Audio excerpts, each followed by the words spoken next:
John Mueller from the Big G talked about building links too fast.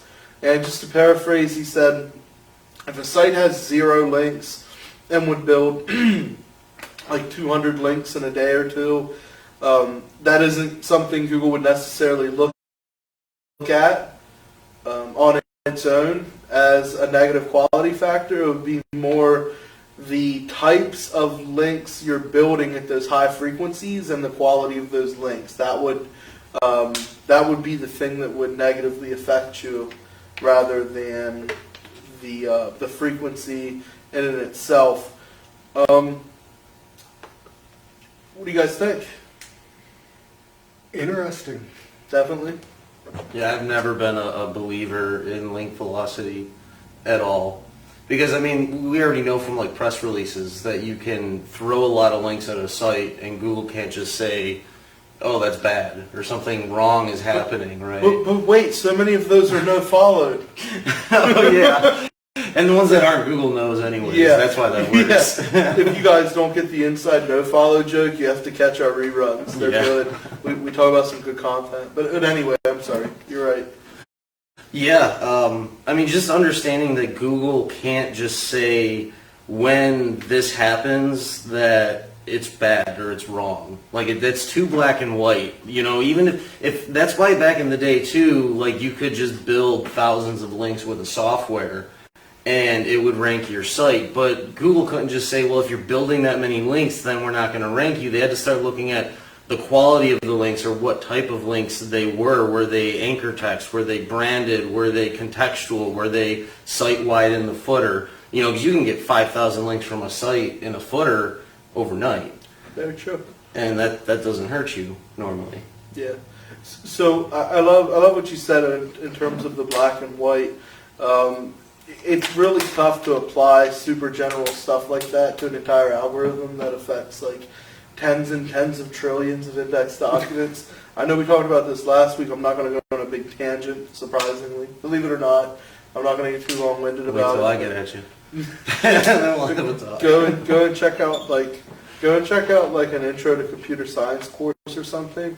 It's a really good way. It helps instill some good like logic-based thought processes in terms of like what they can reasonably apply as like a broad statement, and not completely either A, create turmoil in the index, or B, create like a really easy loophole where we can say, well, hey, we can get press releases syndicated inexpensively. We can just go and tank any site we want now based on this this velocity filter that Google applies to all sites, all just links, without also, prejudice. Yeah. So agreed. What do you think, Chaz? Well, when it comes to link velocity, I mean, I could see where it could actually help you maybe if you had an increased link velocity, because it can make you look like you went viral. And we know that Google wants to rank fresh and engaging content. And they actually do have a patent out that talks about that. They look at where basically you could manipulate it to make your site look like it went viral, and it will actually benefit you. So if somebody's telling you if you build too many too fast, how could that apply then? It wouldn't apply. Again, it makes more sense that they look at the type of links and things like that. And then they also said that with velocity, now I do think that you should probably stay kind of close to like what competing sites in your industry are doing with links. And That's always safe, they right? can gauge that. So they could look at that, and they could possibly maybe ding you if you're way outside the norms on what the normal sites do and you don't have the right signals to make it look like you went viral. But again, it comes back to they have to look at more things than just velocity. Otherwise, the sites that get rewarded for viral content, I mean, Google wants to rank those highest if they're going viral, because Google wants to capture that traffic. They want to be used rather than Facebook or somebody else. You know. The only other time I tell people to kind of go a little bit slower as well, and this was an interesting question that popped up in one of the smaller groups I run, they say, hey Mark, you talk a lot about being in parity with competitors. What's after that, right? What happens when we do reach that level of parity? And I said, well, that's when you build and measure. And that's the only time, and it's not an algorithmic thing or a Google filter. It's just, I want to start measuring the success and the effects of my link building, my content creation. Post parity, I'd say, you don't have to turn into a scaredy cat, Mm-hmm. but I do encourage a little bit more measurement there, but. That's it.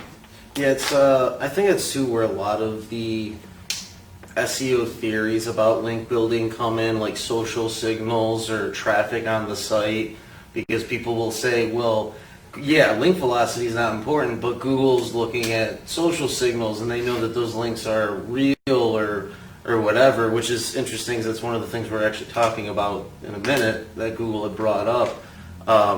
So when you really start to think about what is Google looking at that they would actually determine where link velocity would even matter, right? Because that's what we're saying, like they can't just look at that, right? It could be history of the site, history of the links, the sites they're coming from, anchor text and all that stuff.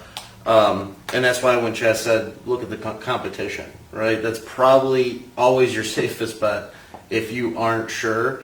But I have, even to this day, like I have certain sites where I'll build specific links like every single day.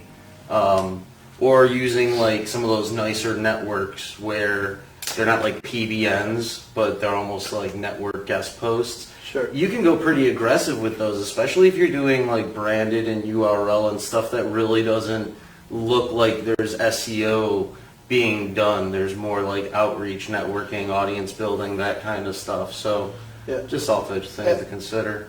And the other thing to think about is everyone that provides some type of SEO conjecture, they're humans. And a lot of times, we're left scratching our head when people reach certain conclusions. I had a guy talking to me about, really funny story. I had a guy talking to me about his Black Hat locksmith listings getting suspended. And he was insisting I was like, you don't think it's just the fact that we're in a volatile Google environment and you somehow managed to get Black Hat GMD locksmith listings? Like, he's like, no, that's definitely not the reasoning. I'm like, okay. And I'm not going to say he's definitely wrong, but, it's interesting sometimes the logic, whether it's linear or non-linear logic that some people follow. And I imagine there was a time where, remember back when GSA was working really well, and automated link building platforms like that, like direct to money site. Oh yeah.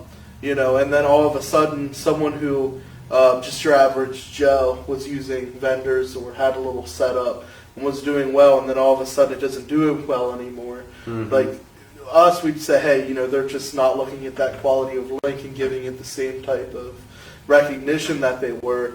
That guy could easily say building 1,000 links in a month is what hurt him. And we might sit here and be like, what? Yeah. What, buddy? And scratch our head a little, stroke our goatees or our chin. We might stroke like wise men would. But like everyone has their thought processes, and it's easy to get things mixed up, and that's how bad rumors spread, or that's how misinformation can get popular, I think, is people just having a platform to present ideas and Yeah. Yeah, there's a lot of people who teach it too. Is like it's like you're learning how to do this versus like actually explaining. You have to look at the algorithm. You have to look at what's ranking. You can build 1,000 links in a month. You cannot build 1,000 links in a month. There's no like defining factor for that in SEO to do it properly. I concur. Period. So.